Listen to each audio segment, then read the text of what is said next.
जय श्री राम। शंखनाद में आपका स्वागत है। पश्चिम बंगाल में डर की राजनीति, तुष्टीकरण की राजनीति हार चुकी है और भगवा आंधी आ चुकी है। पश्चिम बंगाल के अब तक के रुझानों में जो लगभग रुझान आ चुके हैं, बीजेपी 180 सीटों पर आगे चल रही है और ममता बनर्जी की पार्टी मात्र 110-120 पर डोलती हुई नजर आ रही है। और जल्द ही ये आंकड़ा अगर इसी रफ्तार से चलता है तो बीजेपी 200 पार कर सकती है। वो परफॉर्मेंस जो ममता बनर्जी का था वो बीजेपी दोहरा सकती है, लेकिन ये साफ है कि बीजेपी सरकार बनाती हुई दिख रही है और ममता बनर्जी के हाथ में इस वक्त सिर्फ हार रह गई है। जो ममता बनर्जी जीता करती थी प्रचंड बहुमत से, उनका जो आधार खिसका, इस बार जो चुनाव बदला, अब उसका असर नतीजों में दिख रहा है। ममता बनर्जी यहाँ तक कि खुद अपनी सीट बचाने में उन्हें मुश्किल हो रही है। बड़ी ही टक्कर चल रही है और ममता बनर्जी पीछे हो जा रही है। कई बार वो पीछे हुई है, 1500 वोटों से, 2000 वोटों से आगे निकल रही है तो मात्र 900 वोटों से। तो ये स्थिति चल रही है। ममता बनर्जी को खुद नहीं पता है कि वो वहां से जीत भी सकती है या नहीं। हार जाती है तो ममता बनर्जी इस बार देखिए वो विधानसभा में भी नहीं पहुंचेंगी। ममता बनर्जी का केजरीवाल वाला हाल हो जाएगा कि इनके मुख्य नेता तो हारे ही हारे और बाकी नेता, बड़े नेता सारे चेले चपाटे भी हार गए और कोई विधानसभा नहीं पहुंच रहा है। यही स्थिति बंगाल में भी बनती हुई दिख रही है। जो अभी रुझान आ रहे हैं, नतीजे नहीं है, रुझान आ रहे हैं, उसमें ममता बनर्जी की हालत भी डबडबाई सी है, डगमगाई सी है। और जब भवानीपुर में इनके सामने हार दिख रही है तो टीएमसी के लोगों ने फिर झगड़ा किया है भवानीपुर में। अब ये आरोप लगा रहे हैं हमें जो है, जो काउंटिंग सेंटर है, हमारे लोगों को उसमें कलम कॉपी नहीं ले जाने दे रहे हैं, बीजेपी को ले जाने दे रहे हैं। अब ये ऐसी चीजें हैं, काउंटिंग हो रही है, इतनी बड़ी बड़ी चीज हो रही है, पूरे मीडिया की नजर है। आप समझिए भवानीपुर सीट पर बंगाल से लेकर दिल्ली तक सब पूरे मीडिया की नजर है और वहां पर इनको कॉपी पेन नहीं ले जाने दिया जा रहा है। ये तो यकीन नहीं होता, इस तरह के आरोप लगा कैसे लेते हैं ये लोग। जहां पूरा देश देख रहा है वह कैसे कोई गड़बड़ कर लेगा। कोई काउंटिंग के बाहर, काउंटिंग सेंटर के अंदर भी नहीं, बाहर से ही हमको नहीं ले जाने दे रहे। इनको सिर्फ झगड़े का बहाना चाहिए, हार का कारण चाहिए और दूसरे पर अपनी चीजों का ठीकरा फोड़ना है। यही इनका काम चल रहा है। इनके बड़े नेता भी कुछ सीटों पर वो भी आगे पीछे हो रहा है, कुछ सीटों पर तो पीछे ही चल रहे हैं। एक रास बिहारी सीट की बड़ी चर्चा है, उसमें भी पीछे चल रहे हैं। एक इनका रूप विश्वास है, उनके साथ भी जो मंत्री हैं इनके, उनकी भी हालत ठीक नहीं है, उनका भी मामला आगे पीछे चल रहा है। तो इनके जो प्रमुख नेता हैं वो भी अपनी सीटों पर पीछे चल रहे हैं और हारने की स्थिति बनी हुई है।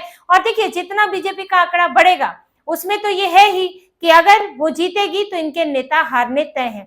यहाँ तक कि ममता बनर्जी को झटका लग रहा है मुस्लिम बहुल इलाकों में भी। हुमायूं कबीर, नवादा सीट उनकी है, उसमें वो आगे चल रहे हैं।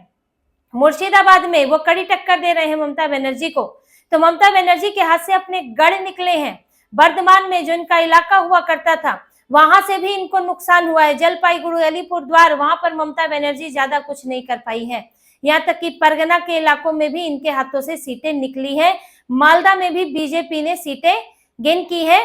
हालांकि अभी स्पष्ट आंकड़ा नहीं आया है, जब इसका आंकड़ा आएगा तो भी मैं आपको बताऊंगी कि किस तरह से, कहां, जहां बीजेपी इस वक्त एक भी सीट नहीं ला पाई थी पिछली बार, जैसे कि 24 परगना दोनों, दक्षिण 24, उत्तर 24 परगना दोनों जगह बीजेपी मात्र 4-5 सीटें हासिल कर पाई थी, लेकिन आज वहां सेंध लगा रही है।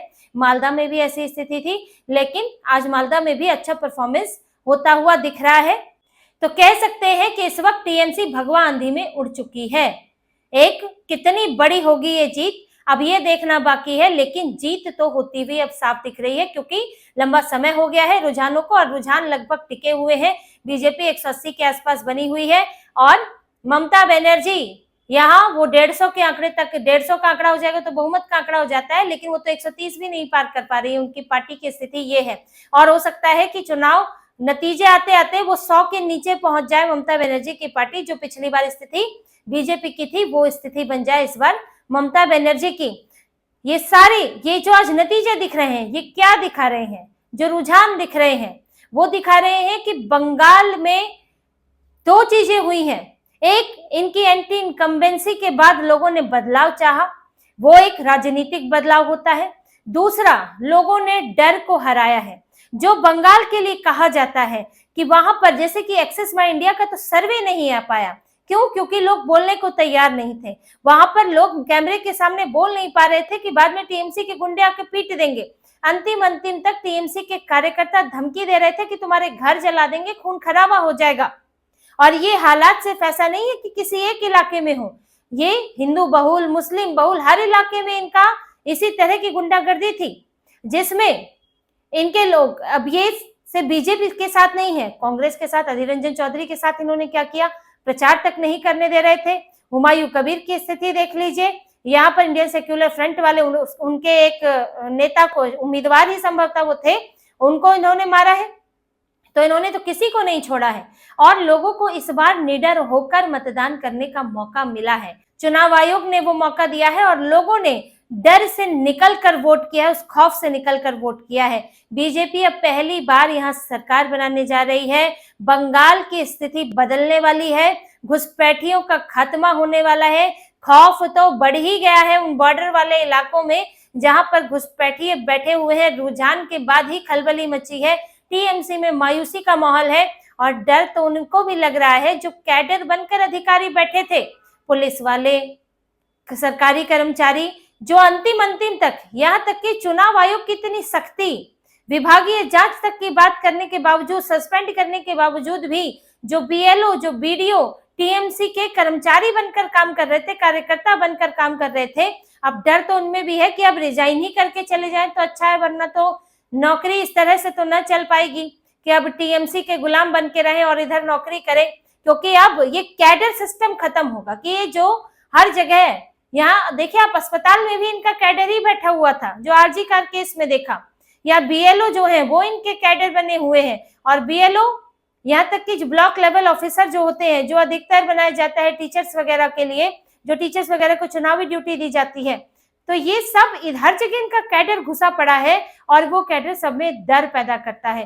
तो अब इस सब का पूरी बंगाल की राजनीति पलटने वाली है और रुझान यही दिखा रहे हैं कि ममता बनर्जी हार की तरफ और बीजेपी बड़ी जीत की तरफ। अगर रुझान यही रहा तो प्रचंड जीत की तरफ भी बढ़ सकती है और बंगाल की राजनीति पूरी तरह पलट सकती है। वहीं इस बीच कांग्रेस और कम्युनिस्ट पार्टी को भी थोड़ा फायदा होता दिख रहा है। कांग्रेस भी 2-3 सीटों पर आगे चल रही है, कम्युनिस्ट पार्टी भी 1-2 सीटों पर आगे चल रही है। और जो कांग्रेस का पूरा सुपड़ा साफ हो गया था, 0 सीट आई थी, कम्युनिस्ट पार्टी का ये हाल था। लेकिन आज चुनाव आयोग की वजह से, आज जिस तरह की रणनीति बनी, जो चुनाव आयोग ने सख्ती की, उससे फायदा इनको भी हुआ कि कहीं पर अगर जीतने की स्थिति भी हो तो नहीं जीत सकते थे। आपने देखा कि क्या किया जहांगीर खान ने फाल्टा में। आज फाल्टा में दोबारा चुनाव होना है, क्यों? वो अगर वो बीजेपी के निशान के आगे टेप लगा सकते हैं तो वो तो कांग्रेस के निशान के आगे भी लगा सकते हैं, कम्युनिस्ट पार्टी के निशान के आगे भी लगा सकते हैं। तो इनके लिए जीतना मुश्किल हो जाता था। लेकिन आज जो चुनाव आयोग ने निष्पक्ष चुनाव कराए, उसमें इन्हें भी मौका मिल गया। इसलिए अधीर रंजन चौधरी चुनाव आयोग की बार बार तारीफ कर रहे हैं। राहुल गांधी के मुंह से नहीं निकलेगा। राहुल गांधी को तो अपनी वो राजनीति चलानी है जिसमें उन्हें अपनी हार का ठीकरा चुनाव आयोग पर, ज्ञानेश कुमार पर फोड़ना है। लेकिन अधीर रंजन चौधरी को चुनिए, वो ये मान रहे हैं कि आज चुनाव आयोग की वजह से निष्पक्ष चुनाव हो पाए हैं और कांग्रेस को भी एक फेयर फाइट मिली है। तो कुछ सीटें कांग्रेस भी जीत पाई है, वहां पर जीतने की तरफ बढ़ रही है, रुझान आ रहे हैं। पहले तो रुझानों में भी ये नहीं दिखा करते थे। तो बदला हुआ चुनाव है, बदली हुई हवा है इस वक्त बंगाल की, और ये हवा बदलते हुए बांग्लादेश तक भी जाएगी। अभी आप इंतजार कीजिए, कुछ समय का इंतजार कीजिए, फिर कुछ फैसले होंगे, कुछ व्यवस्थाएं होंगी। और अमित शाह तो बहुत से वादे तो पहले ही कर चुके हैं, किस तरह की फेंसिंग की जाएगी, यूसीसी आने वाला है।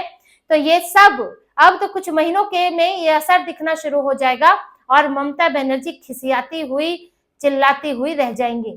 तो इसी तरह की और खबरें और विश्लेषण आपके लिए लाते रहेंगे। हमसे जुड़े रहिए, सब्सक्राइब कीजिए, कमेंट कीजिए। बहुत बहुत धन्यवाद। जय श्री राम।